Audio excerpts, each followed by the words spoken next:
I have read the Daniel 2020 textbook in its entirety.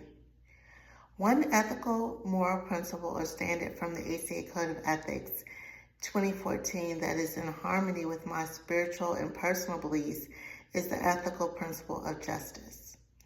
The ethical principle of justice from the ACA Code of Ethics 2014 was not in harmony until I progressed in this course as well as read the Daniel 2020 textbook. Professional counselors practice justice in the counseling relationship by promoting fair and equitable access to services and treatment for all clients. According to Daniel 2020, our Savior, Christ, sets an example through action. Christ was no respecter of persons. He regularly dined with lepers and outcasts, people that the religious people at the time thought that he should not be interacting with. Through taking this text, this course and reading the text from Daniel 2020, my perspective of what it means to be just or treat clients equitably has broadened, and Christ requires us to do this, along with our profession.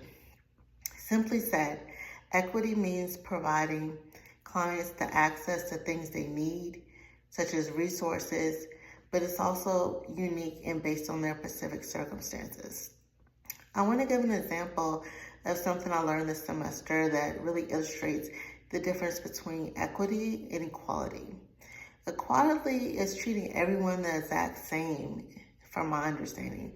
Equitable means you meet people where they are, based on their unique circumstances, to make sure everyone gets the same access, even given their own circumstances. So, an example of this would be if you have a client come to you for counseling that is blind.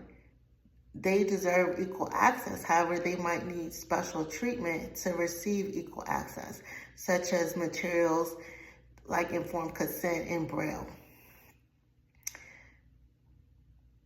The goal is not to treat all clients the exact same with a cookie cutter treatment formula. The goal instead is a tailored treatment approach. And you, like I said, meet each client where they are. I previously thought that all clients need the same approach, but I learned through this course and through reading the text that I needed to broaden my perspective. One ethical moral principle from the ACA Code of Ethics 2014 that currently remains in conflict with my personal values and professional beliefs is the principle of fidelity. Counselors demonstrate fidelity by keeping their commitments. This is something I still need to progress to work on. And one way I plan to do this is educate myself about fidelity more through the ACA code. I also want to give an example. In the textbook that we read from Daniel 2020, he describes the principle of fidelity as honoring the commitments you make to clients. The text goes on to use Christ as an example of faithfulness to his people, how he shows faithfulness, not based on what we do. He is always faithful.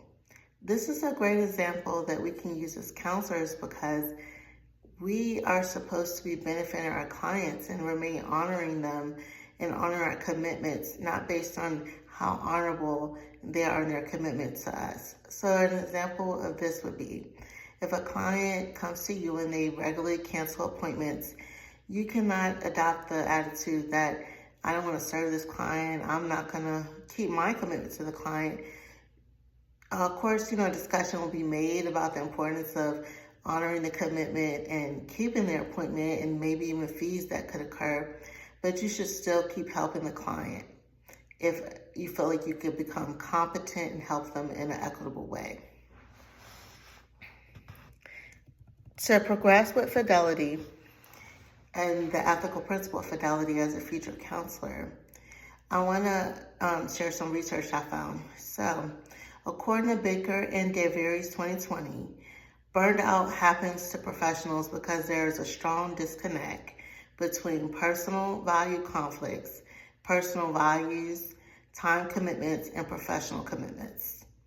Before entering practicum and supervision, I will take action to develop schedules that include self-care time to maintain a healthy balance.